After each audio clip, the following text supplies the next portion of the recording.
Welcome to InVoke Podcast. This is the podcast where we invoke thought amongst the community about topics that probably need to be spoken about a bit more. But pretty much some conversations you have with your homeboys, your homegirls, about life. So let's get started. The topic for this episode is kind of a two-part episode today. We're going to be talking about dating and the changes that have been made from back in the day when I was a little sprout all the way to now, 2023. The question is dating what it used to be? And it's kind of a rhetorical question. It's obvious that it's not. And we're going to talk about it. If you think that it is, then definitely let me hear what you guys to say so we can roast you. No, I'm just playing. Not really. No, but we will. We will. What is dating? It's just linking up with people that you fuck with, and then building a bond. It's kind of the same shit. Like you're hanging out at the crib, whatever. You're going on adventures together, whatever. So you pretty much mean like the foundation of it, the basis. You break down the means and how you do this stuff in the essential basis. Yeah. I feel like there's a lot of stuff out there that's trying to make literally picking up the phone and hitting people up. They're trying to make that seem like it's some crazy thing, but it's the same thing as always been. I also feel like we're captives in Babylon. It's the prices for everything is going up. We're willingly systemizing ourselves more and more as life is going on. A lot of people are meeting they're systemizing. You're becoming an algorithm. You're becoming a commodity system. Yeah, you're commodifying society. We choose to make it harder on ourselves. I get what you're saying. A lot of things are the same. People have been, dating and hooking up and partnering up forever since humans have existed. People have been together, but don't you think that the increase in technology and the advancement of technology has totally changed the relationship dynamic, especially for new relationships? I have a question. Let's go. Yeah. Since we live in 2023 where everything is not really based on facts and opinion, so you could be thinking about your definition of dating and someone else could be thinking about something totally different. What's your definition of dating? That's a good place to start. Dating is just going out with different individuals just to see if you vibing and stuff, but another person's definition could be, hey, I'm just about to see how this goes with this one person. So there are different definitions of dating, but I feel like when it comes to dating now, it's a lot more different than dating back then.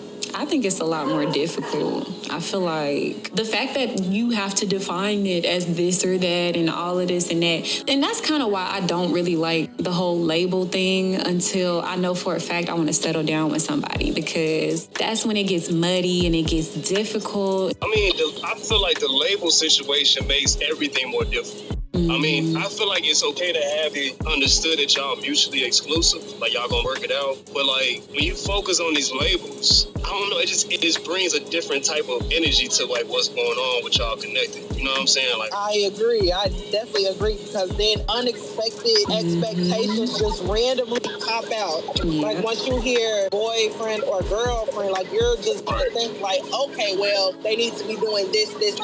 That's why when it comes to certain individuals, it's just best to just go with the flow. I feel like if you're not playing games, you should be able to be solid with a person, but it shouldn't be a dictatorship. That's how I see. I feel like sometimes you see these relationships and these marriages, it's I'm finna put you into this box, and I don't want you to do anything besides what I want you to do, what I expect. Like she said, the expectation. So do y'all need to jump the gun and put a label on it, or do y'all understand it? The label is good. I feel like in certain instances, but when you start to live by that label and expect certain things you see from social media, other people doing, what's specific for what we do?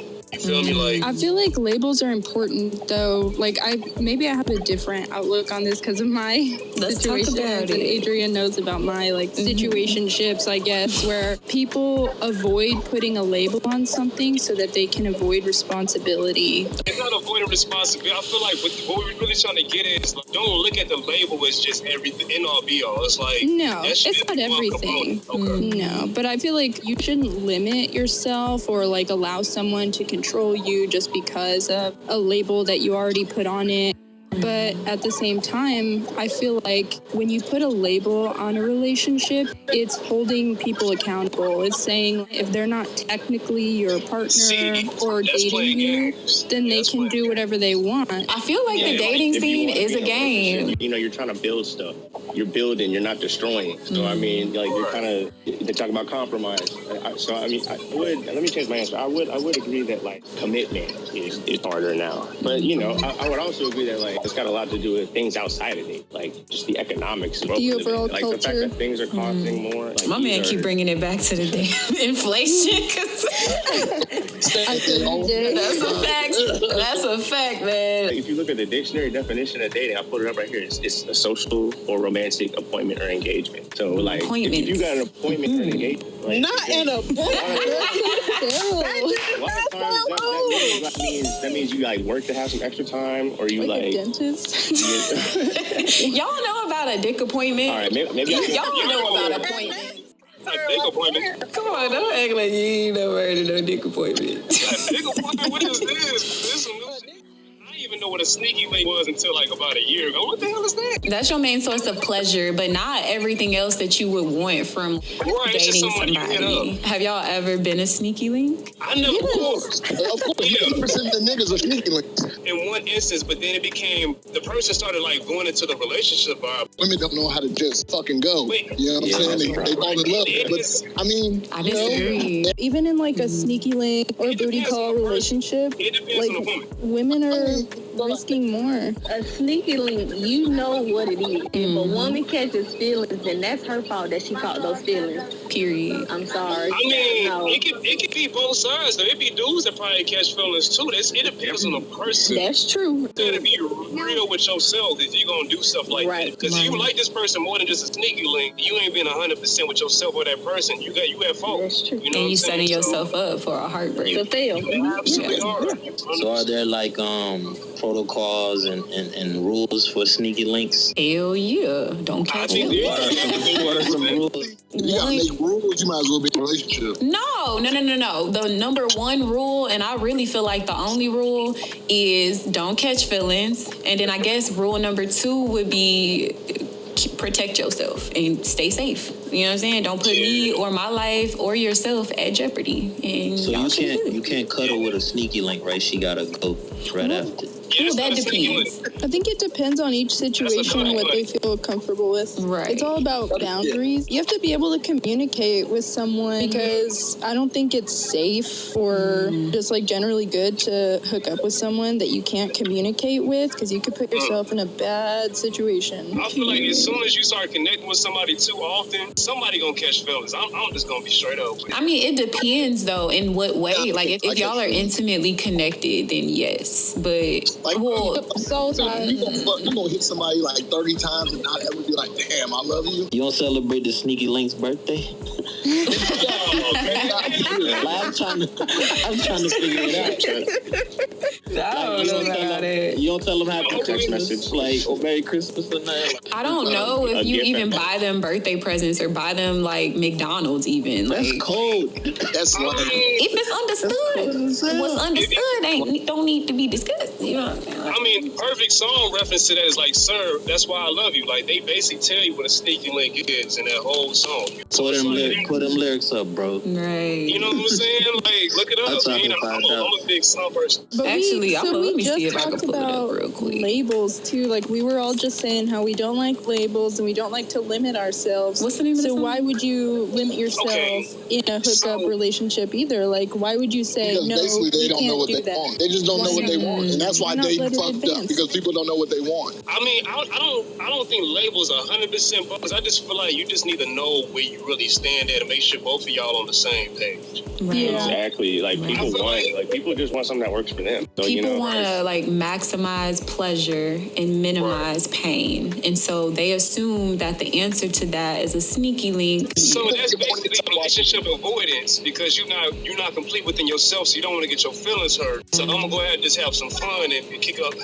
occasionally hook up with different folks. Okay, Correct. That's continuing the trauma. all right. Sneaky link is really phase 1 of dating because first you gotta like test them out. out to see if you can fuck with them. I don't agree with that though, because it's like, so nowadays, I feel like that brings us into one of the biggest differences in dating nowadays versus back in the day. Like back in the day, there was a courting period where you would actually date before fuck, and then y'all would fall in bed. But like nowadays, it's like you have to fuck first before you actually get to know them. On the first date at that, like, oh my God. Yeah, I live in Orlando. It's not smart to do that here. Like, it's fucking everything. Yeah. But my thing is that goes for both male and females as well. I agree. So when it comes to like dating, that goes into like if they pay for everything. Like say like the date is super expensive, they think that they're gonna get those draws. Not all, but some. And then women same too. Do guys even pay for dates anymore though? I do. I've been paying. I mean, I know a couple like that's rare. that do, because a whole bunch of guys just want to go through your house, Netflix and chill, like not even knowing a girl. Period. And what if she trying to rob you? Like, come on, man. You're screwed. You're fucked. Men have no self-awareness with that sometimes. Like, they will invite anyone into their house. I don't think I gotta interrupt you there. I don't think you could just say all men. Like, not all men. Not all, but a good some men don't even trust these girls. A good 97%. You If can I say went on Tinder 99 right if now, you want, if I went on there and I said, who wants me to come to their house right now, 90% of them would say yes. Right. And the other 10%. They aren't going to ask any questions. The only question is, how far are you? And that's it. That's all. Right. That's a bad sample. That's a bad experiment, though, because everyone on Tinder's thirsty. That's true. That is Tinder is full of pedophiles and Jeffrey Dahmer. Yeah, no, we're not going to talk about Tinder. See, I don't fall on that 90% because everybody ain't coming to my. I've been in my apartment for almost 3 years, and I can count how many people have been in my house. I don't even let people like. On how many hands and feet? Dang. On how many hands and feet can you count them? I've been robbed in my past, and my family is devastation stuff. So like everybody's different. Like if a chick says she want to come out, I'm gonna be suspect. I'm gonna be like, hold on. You don't need to let every energy in there. I feel like most men that got something to lose or have some sort of value, I'm not saying them other men don't, but who place the value of the things that they have or their peace, they don't just let anybody into their home or know where they live. That's facts. Yeah, that's a great point. I think yeah. the thing with a lot of guys, I know like I suffer from this too. There's a lot of like prisoner of the mind stuff that like keeps you from even taking that step from, I don't know, being a certain amount of intimate or, you know. Yeah, I'm older now, so like I learned. So like if it's somebody, I'm gonna be straight up with them. Like I'm gonna tell them what's going on. But if I don't see this going long term, you're not coming to my house. We'll get a hotel. Yeah. Because some of them are crazy. Like, definitely. even if you tell them, hey, I don't want to do it, and then they seem cool. Nah, bro, like 9.9 times out of 10, they are going to stalk your stuff. Like, I've seen it with my own eyes for you. Oh, yeah. I don't necessarily blame, like, I just noticed this trend that a lot of guys will just let, like, women come to their homes and not know anything about them because they're kind of thirsty. And I don't really blame men for having that tendency. I know it's not all men that do that, but the men that do, I feel like it's because they don't have that sense of danger that, like as a woman, and most of the women I know would never go to a man's house on the first date, like haven't met him before in public. Because you hear so many stories about women getting like murdered or kidnapped or assaulted, and like not a lot of men get robbed like that. Like it's definitely possible. Oh yes, they do. Like Hold up, I disagree. They don't have that sense of fear that like women do, so they just like. I disagree. They should, but they maybe don't. I disagree because if y'all, I don't know if y'all heard of Cardi B and her what she did in her whole situation, but like about her drugging men and she made a whole thing about that, and then now you got these city girls out here that are just like, oh yeah, we gonna fuck this nigga up and blah, blah, blah, blah, and we gonna live our best life and all that. So like that's being publicized now and pushed, and it's crazy how they trying to mask it as women empowerment, but really it's them literally trying to shit on men because they did them wrong or something, or they traumatized them in the past. Daddy issues. That girl, mama, daddy, all that. any type of family issue and trauma. Now they're acting on it and they're traumatizing the men. And now there are some men that do have that sense of like, okay, I don't know what shorty on because she, fall into this category, into this group. So I don't know. I kind of disagree with the fact that men don't have that sense of security. Maybe some men don't, or maybe they didn't in the past, but they definitely are starting to now. And for the most part, I mean, I think guys are aware that there is a danger in inviting a woman to their house, depending on, what social circle she's in. I think it's just the desire for sex overwhelms outweighs. It's like, if she do something, I'll be all right. Like, I got my gun, blah, blah, blah. I got security. Like, they just outweigh. They look at the woman, they're like, okay, she cool with who does she might know? At least in this city, like, I don't know everywhere else. That's how I do here all the time. Yeah, I mean, you got to make sure, you got to do a prognosis, man. You got to figure out exactly what somebody's mindset is, what they surround themselves by. Because I had a female tell me you should come out of the crib. I'm at the open mic. I'm like, no, I'm good. Like, I might be whatever. I'm like, nah, bro. Like, that could be you just never know. It ain't never that serious. You know what I'm saying? To be putting yourself in danger. I mean, maybe because I'm from Chicago or the Chicagoland area and I've seen stuff happen. I've had family members get set up by females and get killed. I see a different perspective on things, but I just never roll like that, man. I'm good. These females out here thugs, so yeah. That's true. But let me ask y'all a different question. Why do y'all call women females and not women? That's a good one. I mean, I think sometimes it can be derogatory depending on how it's looked at. Because females don't say male, they say men. So I don't know why we do that. I don't know this. I don't know.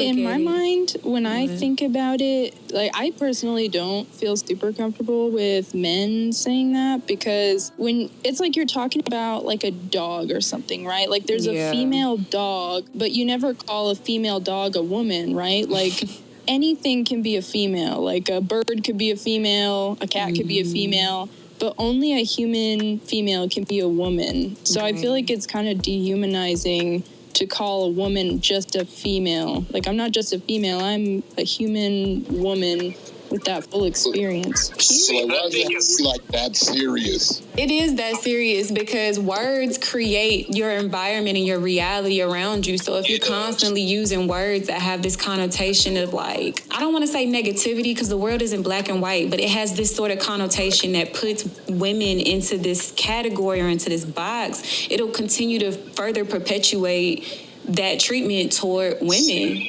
Like, what's the difference between me and you that you're a man and I'm a female? I can't be a woman? I can call black male all the time. Dangerous black male. You know what I'm saying? And isn't that dehumanizing? It's a black man, not a black male. When I've said female, it's because it's been like, as a negative, it's been a derogatory reference. Because when I say women or a woman, it's different. Like, I feel like females, I've looked at it as more of I subjugate that to somebody that's not of a certain caliber. Like, that female, like, that's how I look at it from that perspective. The fact that you even have that consciously in your head, the differentiation between the two, is just an example of the fact that it does exist. That, it's not, like, people may think it's not that serious. That's why they keep saying it. But it's like, it's really no different than in the black community, us calling men niggas versus men. Because I do that personally. I don't even like using the word nigga in general, because I always say kings and queens because I'm trying to intentionally uplift whoever I'm talking to. But it's like, if I know a man disrespecting me, he's no longer a man in my eyes. He's a nigga, or he's a male, or he's a whatever derogatory term that I deem to use at that time for him. But for some reason, when men talk about women, we all females, I guess. Whether or not they consciously put us in this box of... I don't agree. I feel like when I thought about it seriously, I really thought, like, when I think of a female, I'm thinking like, this person ain't, I don't know, it's like, it is derogatory. Like, I think of, like you said, Nick, but it's like... But that's you. I'm talking about the rest of the world. You're like probably 1% of the men, the males in the world. We just gonna say males now. I mean, I ain't ever even thought of it like that. Like, words are powerful, but y'all give it, I feel like people put too much power into the word, and it just take your power away. People don't put power into words. Words put power into people. Believe it or not, ain't no word about to make me do anything. You know what I'm saying? People don't realize the power of language, though. A word is gonna make you do something. I guarantee you, if a police officer came up behind your car and said stop, I bet you damn well gonna stop. A word is gonna make you do something. No, that gun gonna make me stop. That gun makes me stop. I think it's all semantics, though, because, for example, technically speaking, female is a definable term that they use in biology and in general senses. That's but a good point. if we're speaking to in regards to how someone phrases the term or their intention behind it, I could understand where you're coming from. Like the perfect example would be how a little kid that's a male would be a boy. But if a grown man calls another grown man a boy, or a grown woman calls a grown man a boy, then I could see how you can feel the same way when somebody calls a female. If you opened up a study, if you open up like a scientific study, I bet they would use they're probably more likely to use male and female. And of course. For that reason, we're having a discussion and whatever about if we're having an organized talk about something, kind of like how science is organized. It didn't particularly. It's helpful to integrate, understand how it makes other people feel, but because of how the conversation is organized, I sort of feel the fellas on this. It didn't even really register with me, but then you just got to realize that people are products of their environments. You know what I'm saying? So like the words that we use are definitely products. You're a product of your environment by the language that you use. Exactly. So like you can't just judge everybody because they say this word, even though the environment. It ain't never judgment. It's more so an acknowledgement so that we can start to change our environment. Because like you said, we are products of our environment, and we create our environment based off of the words that we speak, the words that we think, and we bring into fruition.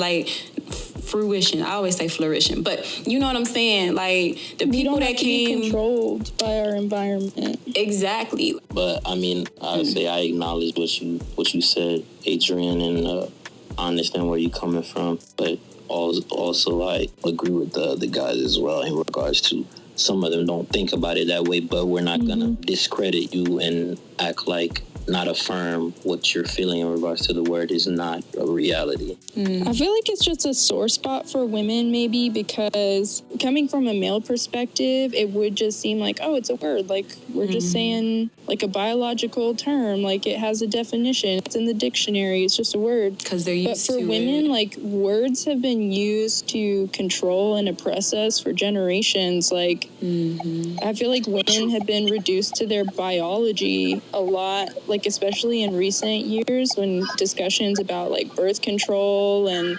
abortions and stuff, where women are only discussed in the context of, like, their biology and their biological purpose. I say that with like quotation marks. So it's kind of like a sensitive topic for women, I think. And like men may not mean offense when they say something like that. It may just be like you said, a product of their environment. A lot of times, because nowadays it's like almost like a role reverse. Women are playing more of a masculine role in a lot of different places in society. A lot of times, so it's like, I guess as men, they feel intimidated or their ego's being breached. So then they have to put that name or that association to being female to try to put them back into that place. Men have been trying to do that because they feel like their ego's been bruised. That kind of segues us into another topic we were going to discuss about like Andrew Tate and Adrian. Who is the other person that you were wanting to bring up? Kevin 7 years. Yeah. And how their discourse on dating and on, I guess, women in the dating toxic. World is kind of dehumanizing and toxic. And we wanted to discuss that a little bit, what you guys think of those figures and how they impact dating. A lot of times the social media platform is like perpetuating them. They monetize off of like saying negative things, and negativity is what people draw to. Because sometimes when I see like this alpha male stuff and all of that, I'm like, but sometimes it gets corny. Why are you trying to prove such a point of your masculinity and who you are as a person? Because everybody has to have a little bit of both. It's almost like, who are you trying to prove your masculinity to? Is it women or is it the other men around you at that point? Or yourself. Daddy issues and mommy issues. Overcome some type of insecurity, some type of trauma. Who hurt you? Who hurt you? You know, I think they're taking advantage of people who like they're also grabbing like more people like that. I mean, as far as Kevin Samuels, totally I feel like agree. he's sort of like, I compare him to Maury. You know, like, I don't know, like, when we say Maury or Jerry Springer was, like, bad for dating, yeah, I guess, probably, yeah, honestly, yeah. But at the end of the day, it was, like, an entertaining thing. Now, like, Kevin Samuels was especially confronting and, like, you know, like, first few watches, it's a shocking thing. For black men, it is meant to be, you know, it's a product. It's a, you know, it's like, it's a TV show, it's a program that was meant to, like, get rich quick scheme. It's a You're grift. supposed to react to it. It's supposed to feed into people's insecurities. Yeah, at the end of the day, though, like, I don't know. I really wish it wasn't as toxic as that content was, because I don't know. Like, I really did feel like it was kind of a Maury. It felt like a Maury thing. It clearly was you know, dark shit. Yeah, I mean, if you can play into people's traumas, you can make money off. I mean, look at, like, I ain't trying to go too extreme, but look, like, some of the most, like, extreme dictators, like Adolf Hitler, they use propaganda and radio in order to actually get people's minds to be manipulated and programmed. So it's like, if you can play into somebody's emotional backlash or whatever the hell they dealt with, over-exaggerate that situation in that point, and really get somebody's mindset to be fully, like, invested in what you got going on, then you're able to monetize off that situation. You know, it was just like, to what extent are you, like, really so, like, what happened? Like, why are you so caught up in your own ego? I feel like it's a facade, and then, like, in real life, they're not even like that in real life. Correct, because you look at Kevin Samuel, for just an example. The way he died, a woman was on top of him and you done plopped over. But you're teaching men that they need to be high valued and respect themselves, and for women to respect them as a high value man, but you don't even respect your own self. I think with both Andrew Tate and Kevin Samuels, they had a lot of good points, both on women's side and men's side. But the issue is, when you put these kind of topics out on social media the way that they have, you feed into, like he was saying, people who have low self-esteem, their egos need to be in check. And then they're sitting out here and keep putting the same toxic mess out here over and over and over again. And we wonder why a community as Black people, we are not getting anywhere, because only thing we can do is sit and talk about each other. Like, the conversation that we're having is a healthy conversation. But when you look at other podcasts and other men and females, it's not healthy. I was just going to say, I feel like stuff like that perpetuates this, like, extremism that doesn't necessarily exist in a natural environment. Like, it thrives on social media because it's like all the same people, like, flock together, and it provides some kind of, like, false environment where they can only have their insecurities reassured, and by everyone is just, like, confirming each other's worst thoughts and worst fears, whereas in real life, that stuff just doesn't hold up. Like, it's just a form of extremism, and I feel like a big part of bridging that gap and reducing the extremism is recognizing that some of those feelings and thoughts are rooted in reality, but they're just being taken advantage of and, like, taken to a different level. Like, we don't have to discredit everything they're saying and everything they're feeling. But I think, you know, acknowledging their struggles and the things that they're angry about while also reeling them in a little bit could be helpful. It's very toxic, mainly because a lot of bruised egos from both sides, to be honest with you, men and women, alpha and beta male, or whatever the hell they want to categorize themselves as nowadays.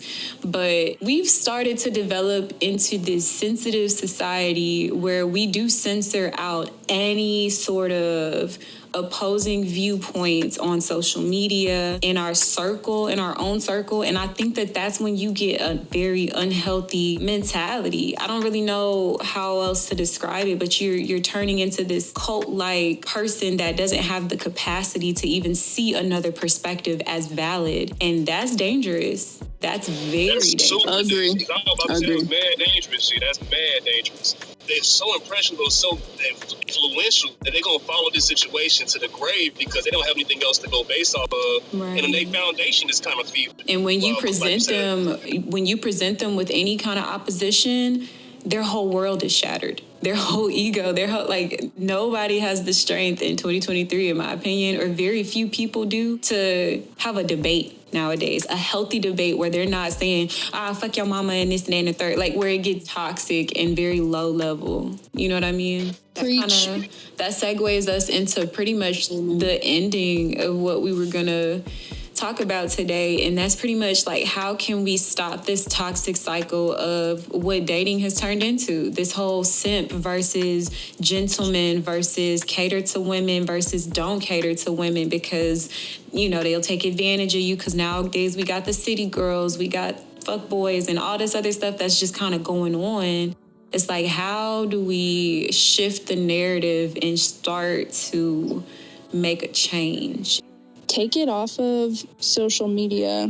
I say take your life off of social media and stop letting your value as a person be dictated by an algorithm. You know, stop using dating apps and only judging people by their appearance and their superficial representation of who they are. Go out in life and meet people and just take a chance to get to know people. And I feel like once you stop feeding into that algorithm, that's, you know, it's like what we were saying, it's an echo chamber. Like, it's going to keep feeding you whatever is going to get a reaction out of you. And it can really, I know for me, it's made me have a more like negative outlook on dating, because when you're already feeling like discouraged, whatever social media you use is going to give you an algorithm that's just going to reinforce what you already believe, what you already want to see. So for me, a big part of it has just been getting off of social media and just kind of like you were saying, Jaquil, like thinking for myself and like recentering with who I am outside of what everyone else thinks and what everyone else wants. What I was going to say is taking the time to heal from whatever happened in the past, or you jump into something else and you destroy another person, or you continue to destroy yourself. So something we don't do enough as people nowadays. We just want that quick pleasure, you know, microwave versus oven baked. We want that super quick, fast, feel good medicine to alleviate the symptoms, but we're not actually eradicating the disease that has been rooted deeply into our psyche, into our heart, into our soul. I did kind of want to leave y'all with something that's interesting to me. There comes a time when you have to make peace with your past, and that can affect how you go on about your life and your relationships with other people, whether it's in your family or it's with somebody you don't know, your significant other. So make peace with your past before you try to, you know, jump into the next thing with somebody. Mic drop. Bars. Period.